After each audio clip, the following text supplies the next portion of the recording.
Hey guys, it's CS Joseph again with csjoseph.life, and today we are going to continue on with the final video of our Synchronicity and Compatibility series between the cognitive functions.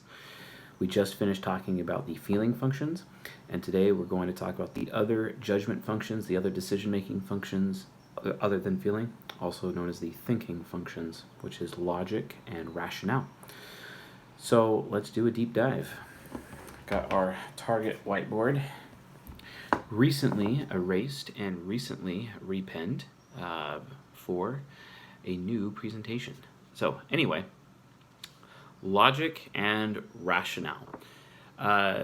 Very important functions, especially since I have both. I have TI parent and I have TE critic, so I'm actually able to utilize both. Although my TE critic, my rationale, it ends up getting burned out very easily, and then all of a sudden my rationale just kind of just like blah for like the whole day, and then it requires a lot of extroverted thinking to actually do these whiteboards, to use these examples and be organized in this manner. So I save up all of my irrational energy for the day just to do this, and then I'm just kind of like logic for like the rest of the day. It's like can't extroverted think, because it's only 15 frames a second versus the 75 frames a second for my logic. So anyway, so let's talk about the difference between logic and rationale first. So similar to how ethics is the external value judgment, rationale is the external true-false judgment. It is what the collective believes is true or false. Another way of putting it is like groupthink, or a form of groupthink, or data, statistics. All these people believe X or Y or Z because of XYZ evidence, etc.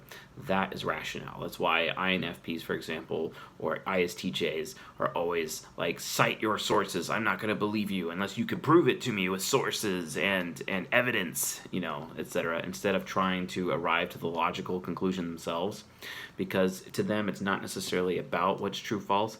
It's about how they feel about the truth, and they feel better about what someone else is positing when they provide that amount of evidence with many sources and many citations all saying the same thing, and then they can feel good about it, and then they can believe it's true, basically. So that is rationale, and that's why rationale is attached on a cognitive axis. I have another video on that, to morality, because it's not necessarily about the truth. It's about what other people believe, and they feel good about many people believing the same thing, so they could feel good that, okay, yeah, I feel good about that, that's probably true, and then they'll believe it's true, right? That is how morals and rationale work, right? TI is logic, and it's basically what the individual believes is true or false. Like me, for example, if this is true, then this has to be true, basically.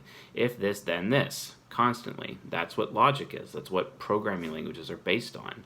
Boolean thinking, that is logic. And it's attached to ethics, because if I posit something and say this is true, that immediately causes somebody else to have an emotional reaction, like an INFP, and then they feel, well, I don't know if I feel good about that. You have to cite your sources. And then I'm like, fine. And then I do cite my sources, right, with TI parent. And it's like, boom, I just hit your TE with sources. And then the FI is like, oh, man, now I have to change my opinion. You know what I mean? That's how thinking flows between these functions for decision making. People make decisions based on this thinking. So that is how these axes work. Now, so let's talk about logic. Logic is the source of thinking. Rationale is seeking to consume logic. Rationale always wants to be around logical people. Take ENFPs or ESFPs, for example. They have TE child, rational child.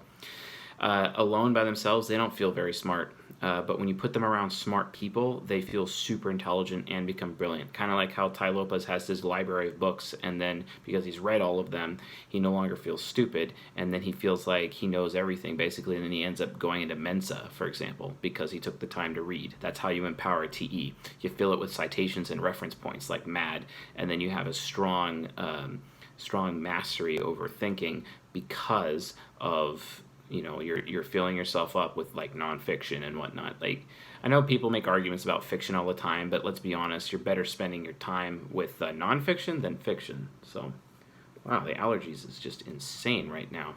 Should probably shut the door. Anyway, so logic is the source of rationale. That's why rationale is always trying to consume logic. So let's say You have a room of TE users, bunch of rational people, and then one TI user comes in, and then the TI user starts sharing what they think with the TE users, and eventually the TE users will come to agree and come to believe that this guy, what he's saying, is true, especially if he can provide those sources and those reference points for the TE users, so that they all feel good about what the TI user is saying, for example.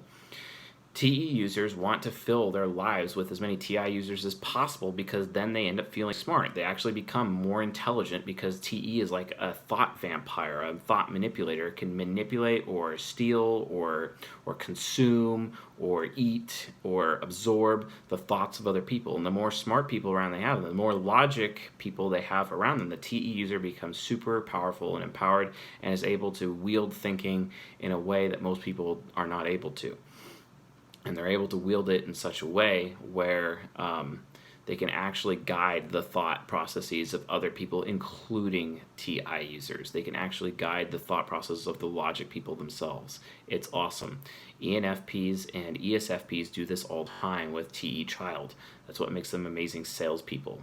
I recommend it.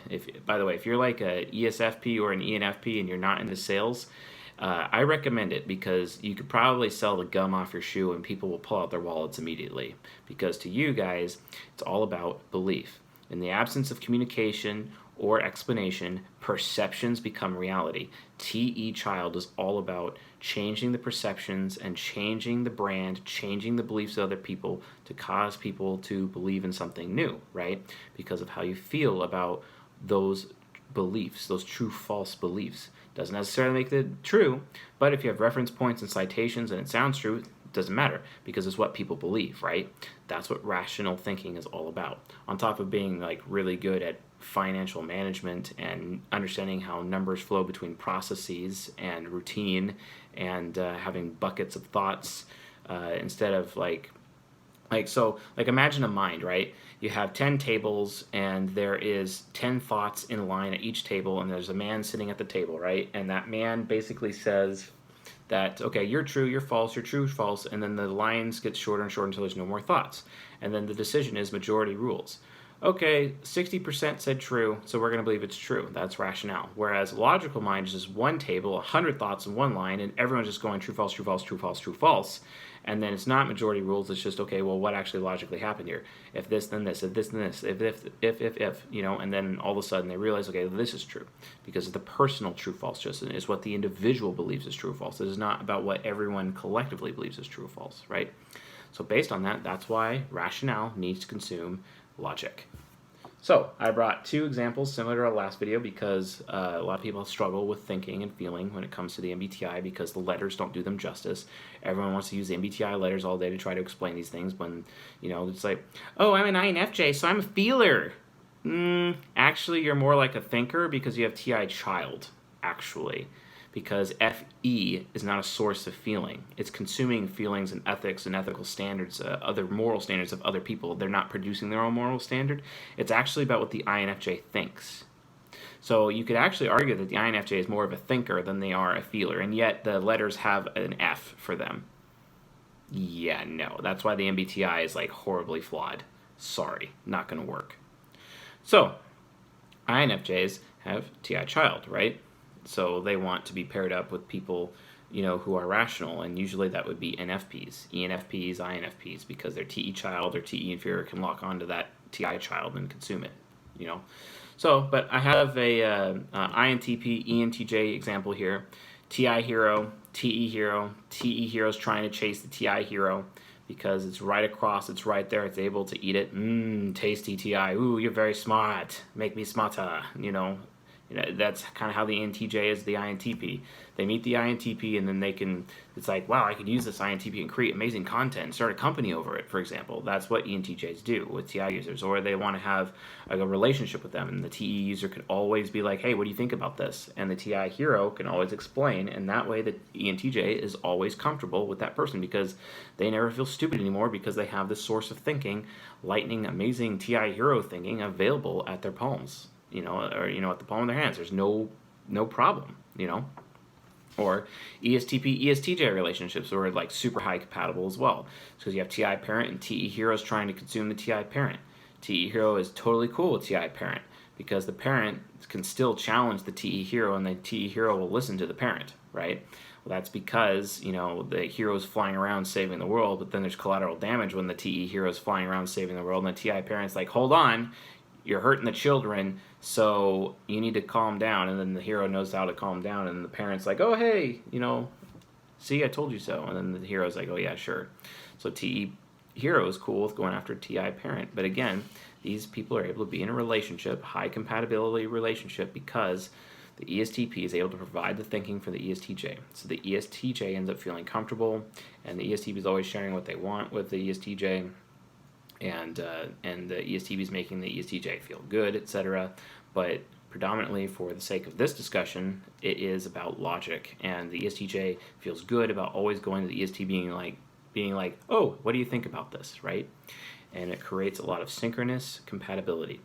So this is how the synchronicity between rationale and logic work between the types. The object of the game is that if you are a TI user, or if you are a TE, well, let's say if you're a TE user, you want to be around TI users, because those TI users will make you more intelligent, and they will cause you to feel a lot better about yourself, because as you absorb their thoughts and their intelligence, you become more intelligent, which means your sense of self-worth increases, and you are walking around every day feeling great about yourself because you feel so smart because of the thoughts and reference points and ideas you're absorbing from these TI users in your life.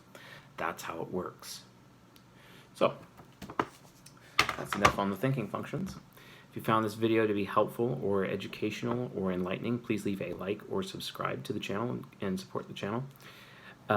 If you have any questions about the thinking functions and their synchronicity or compatibility, please write them down in the comment section. I'll do my best to answer your question. Wow, allergies are just crazy today. Anyway, this ends this series on synchronicity, and I'm going to be doing a few more videos on the 4 pillars of self-intimacy. I'm also going to be doing some user-requested videos, type comparison requests. If you have any other video requests, leave in the comments section, and I'll get them added to the planner. And after that, we're going to be doing a deep dive into compatibility for all of the 16 types, so that there is no question which type is ideal for an intimate relationship, for example. So we're going to be doing it from an intimate relationship standpoint. Business is different, sales is different, like all these other types of relationships are different, but when it comes to romantic or intimate relationships, we're going to be doing a series of 16 videos of each of the types to just show, okay, which types are most compatible with who and in what order in that way, so that there is no question. So, anywho, got more videos to shoot, so I'll see you guys tonight.